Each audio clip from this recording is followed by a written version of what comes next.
In this series, the first story that I want to tell you is of a woman who came to me all the way from North India because she was diagnosed with a large brain tumor, and she was naturally very afraid. When she came, she asked me, "Doctor, will I live? Will my memory remain intact? Will my speech remain intact? Will my power remain intact?" She had a massive sized brain tumor in her brain.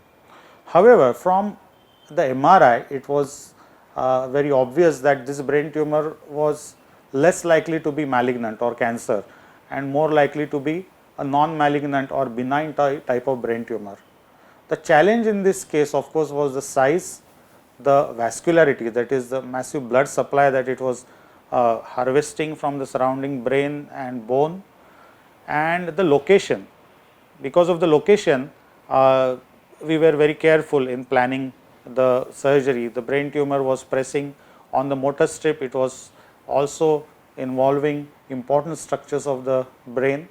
In Saraswati Ma's case, this big tumor was located deep inside the brain and it was completely resected. As one can see here, this is a large tumor which is pressing on the brain, and it is pushing the brain anteriorly, this part of the brain down, and this part posteriorly. A huge tumor which has silently grown over the period of time inside the skull. In another view, which is called as a coronal view, you can see the same tumor which is going, a nubbing of the tumor going on the opposite side. So this is the outline of the tumor.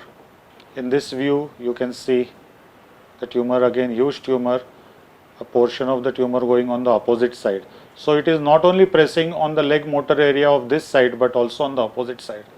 So if we make any mistake while removing this tumor, then both the legs have a possibility of getting paralyzed.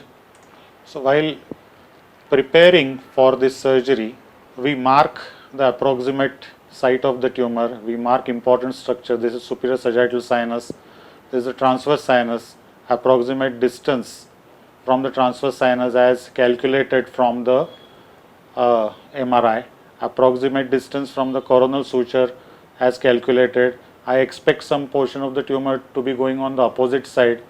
So this is the tumor, and this is how we actually approximately mark the functional areas. I expect the sensory area to be here and motor area to be here. Also, since this is a dominant side, the speech area will also be somewhere here, but much anteriorly. And depending on this, we plan the incision. So a lot of time goes in planning, and lot of success at our brain tumor center is because we study these tumors preoperatively, we plan the surgery properly, and even at the time of surgery, with the help of various pens, we actually draw the tumor so we don't make any mistake. And this is the position during surgery, and with this position this tumor was totally resected. And you can see the patient post-operatively on the 6th day sitting here very comfortably without any deficit and smiling to us. She was fully ambulant, she was walking around in the corridor without any problem, she was speaking normally, and she was very, very happy. Today she wants to share her experiences with us, because when a cured patient, a patient who has fought with the tumor and overcome that with the help of modern neurosurgical technology, the people who are suffering, when they see this type of story being told to them by the patient herself or himself, it's my experience that it gives a lot of courage. The doctor who treated, the surgeon who did the surgery, I think I was in the best of hands.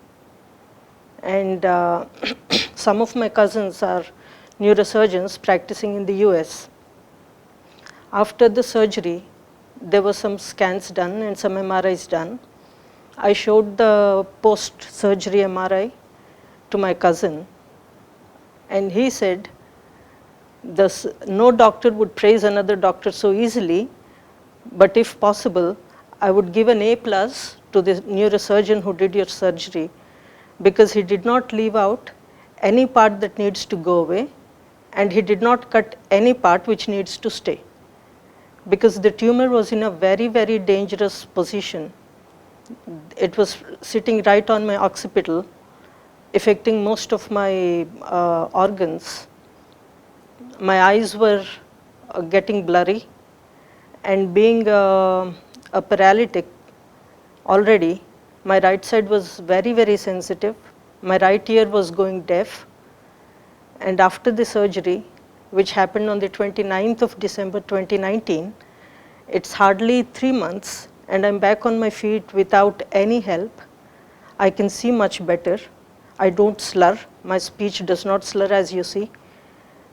And I walk stably. I'm completely back on my feet, and my life is back on track. And I'd be climbing the Himalayas soon enough. Thank you.